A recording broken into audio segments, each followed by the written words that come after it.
Hello દોસ્તો, આપણે special Gujarat police ભરતી માટે જીસીઆરટી સિરીઝ ચાલુ છે. એમાં આપણે ધોરણ 8ના સામાજિક વિજ્ઞાનના ક્રમશ પાઠવાજ મોસ્ટ એમપી પ્રશ્નો જોઈએ છીએ. એમાં આપણે પહેલા 3 પાઠના મોસ્ટ એમપી પ્રશ્નો જોઈ નાખ્યા છે.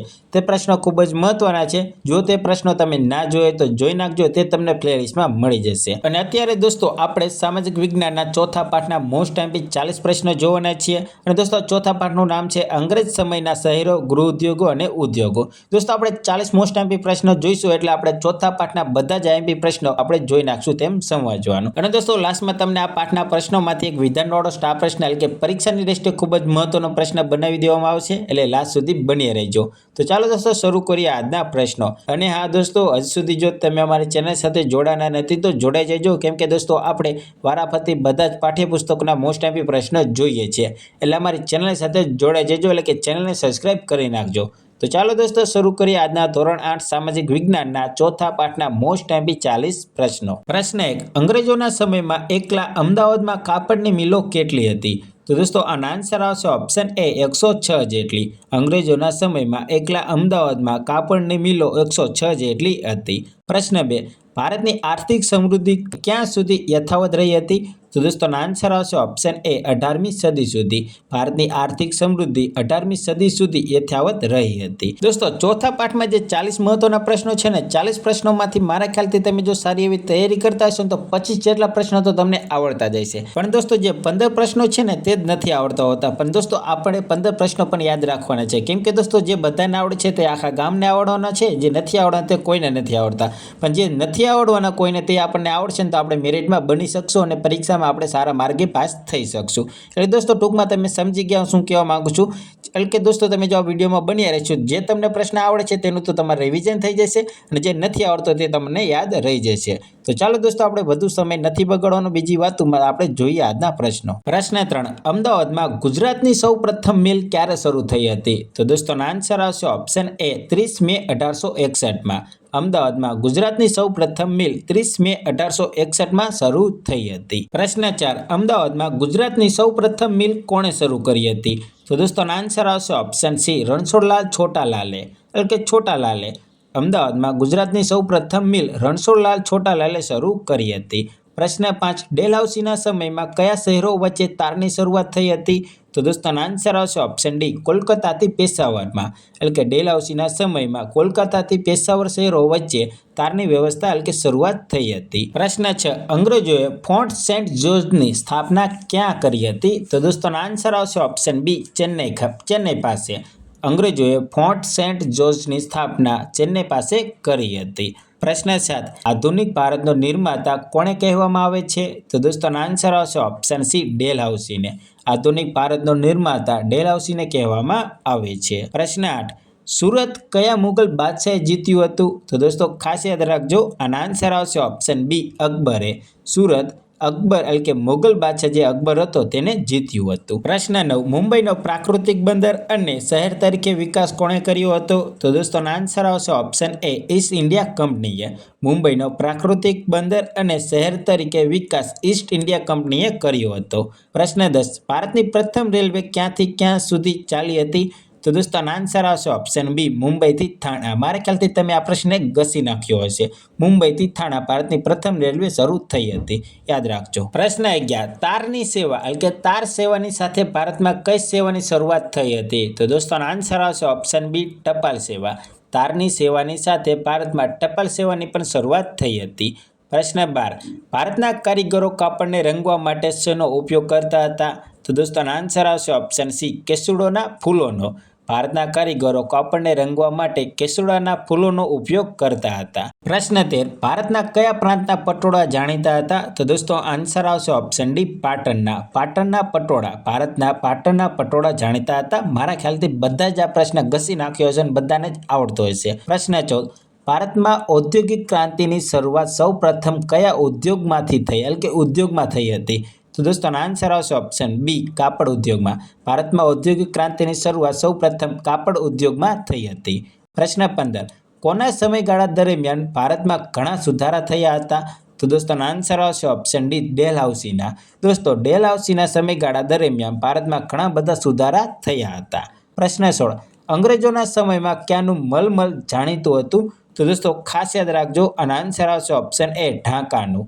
અંગ્રેજોના સમયમાં ઢાકાનું મલમલ જાણીતું હતું. પ્રશ્ન 17. ઇંગ્લેન્ડના કયા શહેરમાં કાપડના ઉદ્યોગનો વિકાસ થયો હતો? તો દોસ્તો આન્સર આવશે option B Manchester.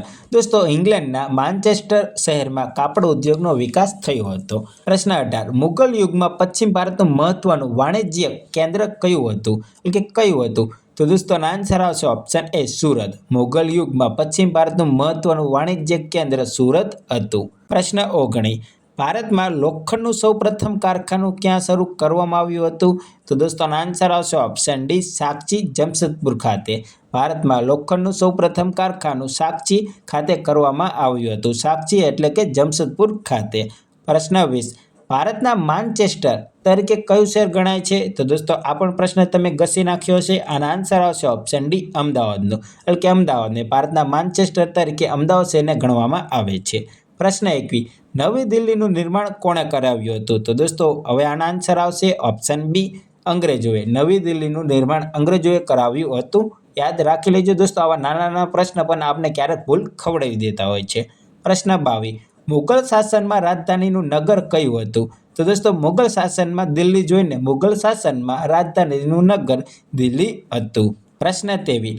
Indian institute of સાયન્સની સ્થાપના થવાથી કયા ઉદ્યોગને નવી દિશા મળી હતી? તો દોસ્તો આન્સર આવશે ઓપ્શન સી લોખંડ પોલાદ ઉદ્યોગને. ઇન્ડિયન ઇન્સ્ટિટ્યૂટ ઓફ સાયન્સની સ્થાપના થવાથી લોખંડ પોલાદ ઉદ્યોગને નવી દિશા મળી હતી. પ્રશ્ન 24. બ્રિટિશ રાજવી પાસે મુંબઈ ટાપુ કઈ રીતે દોસ્તો ક્યાંથી મળ્યો હતો? તો દોસ્તો આન્સર આવશે ઓપ્શન ડી પોર્ટુગીઝે દહેજમાં આપ્યો હતો. દોસ્તો ખાસ યાદ રાખજો, બ્રિટિશ રાજવીને મુંબઈ ટાપુ પોર્ટુગીઝોએ દહેજમાં આપ્યો હતો. પ્રશ્ન 25. ભારતમાં સૌ પ્રથમ રેલવેની શરૂઆત ક્યારે થઈ હતી? તો દોસ્તો આ પણ પ્રશ્ન તમે ઘસી નાખ્યો હશે. આનો આન્સર આવશે ઓપ્શન ડી ઈસવીસન 1853માં. ભારતમાં સૌ પ્રથમ રેલવેની શરૂઆત ઈસવીસન 1853માં થઈ હતી. પ્રશ્ન 26. ટીપુ સુલતાનની તલવારમાં શેનો ઉપયોગ કરવામાં આવ્યો હતો?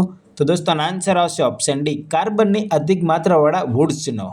ટીપુ સુલતાનની તલવારમાં કાર્બનની અધિક માત્રાવાળા વુડ્સનો એટલે કે ઉપયોગ કરવામાં આવ્યો હતો. દોસ્તો તમે જોઈ લેજો, અહીં થોડીક ટાઈપિંગ મિસ્ટેક છે તેના માટે.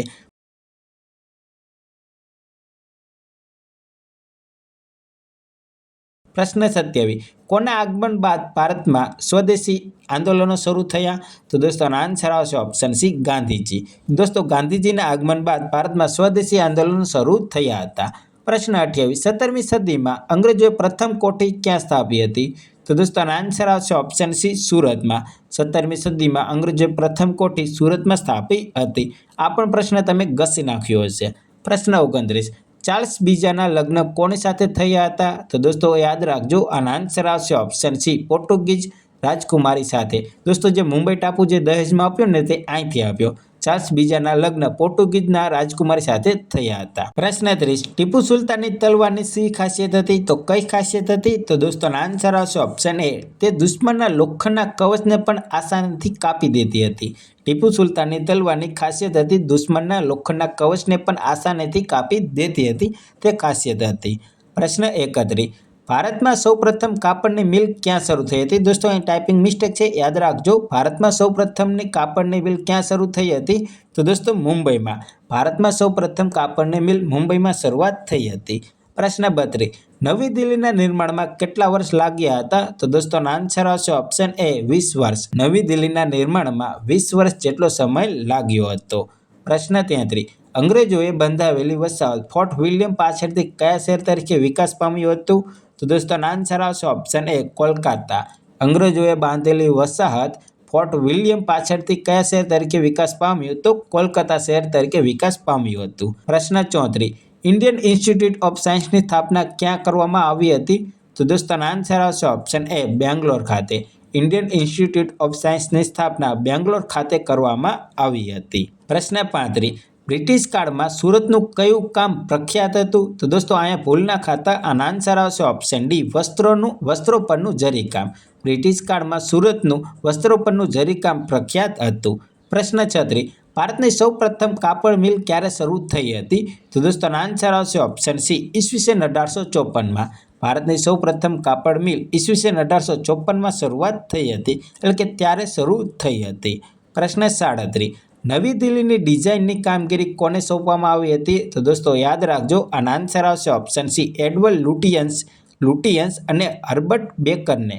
નવી દિલ્હીની ડિઝાઇનની કામગીરી એડવર્ડ લ્યુટિયન્સ અને હર્બર્ટ બેકરને સોંપવામાં આવી હતી. પ્રશ્ન 38. ભારતમાં લોખંડનું સૌપ્રથમ કારખાનું કોણે સ્થાપ્યું હતું? તો દોસ્તો આન્સર આવશે ઓપ્શન બી, જમશેદજી તાતાએ. ભારતમાં લોખંડનું સૌપ્રથમ કારખાનું જમશેદજી તાતાએ સ્થાપ્યું હતું. પ્રશ્ન 39. ભારતમાં લોખંડ પોલાદના કારખાના સૌપ્રથમ ક્યાં શરૂ થયું હતું? એટલે કે કારખાનું ક્યાં શરૂ થયું હતું? તો દોસ્તો આન્સર આવશે ઓપ્શન સી, જમશેદપુરમાં. ભારતમાં લોખંડ પોલાદનું કારખાનું સૌપ્રથમ જમશેદપુરમાં શરૂ થયું હતું. પ્રશ્ન 40 અને લાસ્ટ ક્વેશ્ચન આજનો, કોના સમયમાં ભારતમાં તારની શરૂઆત થઈ હતી? તો દોસ્તો આન્સર આવશે ઓપ્શન એ, ડેલહાઉસીના સમયમાં. દોસ્તો ડેલહાઉસીના સમયમાં ભારતમાં તારની વ્યવસ્થા શરૂ થઈ હતી. તો દોસ્તો અત્યારે આપણે 40 મોસ્ટ એમપી પ્રશ્નો એટલે કે ચોથા પાઠના 40 મોસ્ટ એમપી પ્રશ્નો પૂરા કરીએ છીએ. આ પાઠના પ્રશ્નોમાંથી કે હવે તમને વિધાનવાળો સ્ટાર પ્રશ્ન આપવામાં આવશે, તેનો જવાબ તમારે જાતે એટલે કે કમેન્ટમાં દેવાનો છે. કેમ કે દોસ્તો આપણે જે 40 પ્રશ્નો જોઈએ તેમાંથી જ આ વિધાનવાળો પ્રશ્ન બનાવવામાં આવ્યો છે, એટલે કમેન્ટમાં દેવાની કોશિશ કરવાની છે. અને આનો રાઈટ આન્સર તમને નેક્સ્ટ વિડીયોમાં એટલે કે 5મા પાઠના પ્રશ્નો જોઈશો ત્યારે તમને લાસ્ટમાં મળી જશે. તો દોસ્તો સ્ટાર પ્રશ્ન છે, નીચેનામાંથી યોગ્ય વિધાનો જણાવો. તો દોસ્તો 5 વિધાનો આપ્યા છે, તેમાંથી તમારે યોગ્ય વિધાનો જણાવવાના છે. યોગ્ય એટલે કે સાચા. તો દોસ્તો પહેલું વિધાન છે, અમદાવાદમાં ગુજરાતની સૌપ્રથમ મિલ 1861માં શરૂ થઈ હતી. બીજું વિધાન છે, ડેલહાઉસીના સમયમાં ભારતમાં તારની શરૂઆત થઈ હતી. ત્રીજું વિધાન છે, ભારતની સૌપ્રથમ કાપડ મિલ ઈસવીસન 1853માં શરૂ થઈ હતી. ચોથું વિધાન છે, અંગ્રેજોના સમયમાં ઢાકાનું મલમલ જાણીતું હતું. અને પાંચમું વિધાન છે, ભારતમાં સૌપ્રથમ રેલવેની શરૂઆત ઈસવીસન 1854માં થઈ હતી. તો દોસ્તો 5 વિધાન આપ્યા છે, તેમાંથી આપણે યોગ્ય એટલે કે સાચા વિધાનો જણાવવાના છે. અને દોસ્તો ઓપ્શન તમારી સામે છે, તો ઓપ્શન છે ઓપ્શન એ, પહેલું, બીજું, ચોથું વિધાન સાચું છે. ઓપ્શન બી, ત્રીજું અને પાંચમું વિધાન સાચું છે. ઓપ્શન સી, ત્રીજું, ચોથું, પાંચમું વિધાન સાચું છે. ઓપ્શન ડી, આપેલ તમામ વિધાન સાચા છે. તો દોસ્તો આનો આન્સર તમારે કમેન્ટમાં જણાવવાનો છે. અને દોસ્તો જે આપણે ત્રીજા પાઠના પ્રશ્નો જોયા ત્યારે તમને સ્ટાર પ્રશ્ન આપ્યો હતો, તેનો અત્યારે આપણે રાઈટ આન્સર જોઈશું. તો દોસ્તો તે સ્ટાર પ્રશ્ન હતો, નીચેનામાંથી કઈ જોડ અયોગ્ય છે? તો દોસ્તો હવે અયોગ્ય જોડ તમને જણાવી દઉં, એટલે કે આનો રાઈટ આન્સર તમને જણાવી દઉં, તો આનો રાઈટ આન્સર આવશે ઓપ્શન ડી, આપેલ તમામ યોગ્ય છે. અયોગ્ય જોડ એક પણ નથી, આપેલ તમામ યોગ્ય જોડ છે. એટલે કે લખનૌમાં સંગ્રામનું નેતૃત્વ બેગમ હજરત મહેલે લીધું હતું. કાયલી અને ગ્વાલિયર સ્થળેથી રાણી લક્ષ્મીબાઈ નેતૃત્વ લીધું હતું. બિહારનું નેતૃત્વ જાગીરદાર કુંવરસિંહે લીધું હતું. બરેલીનું નેતૃત્વ બહાદુર ખાને લીધું હતું. અને કાનપુરમાં નાના સાહેબ પેશવાએ નેતૃત્વ લીધું હતું. એટલે કે દોસ્તો 5માંથી એક પણ અયોગ્ય જોડ નથી. દોસ્તો આનો પણ આન્સર તમને મળી ગયો છે. અને જે ચોથા પાઠનો અત્યારે તમને સ્ટાર પ્રશ્ન આપ્યો છે, તેનો તમારે રાઈટ આન્સર કમેન્ટમાં જણાવવાનો છે. આનો રાઈટ આન્સર તમને 5મા પાઠના લાસ્ટમાં આવી રીતે તમને મળી જશે. અને દોસ્તો આવા જ પાઠ્યપુસ્તકના મહત્વના પ્રશ્નો મેળવવા માટે અમારી ચેનલ સાથે જોડાઈ જજો, એટલે કે ચેનલને સબસ્ક્રાઈબ કરી નાખજો. અને દોસ્તો થોડો સપોર્ટ કરજો તમારા દોસ્તોમાં શેર કરીને. ચાલો દોસ્તો મળીએ બીજા વિડીયોમાં. જય હિન્દ, જય ભારત.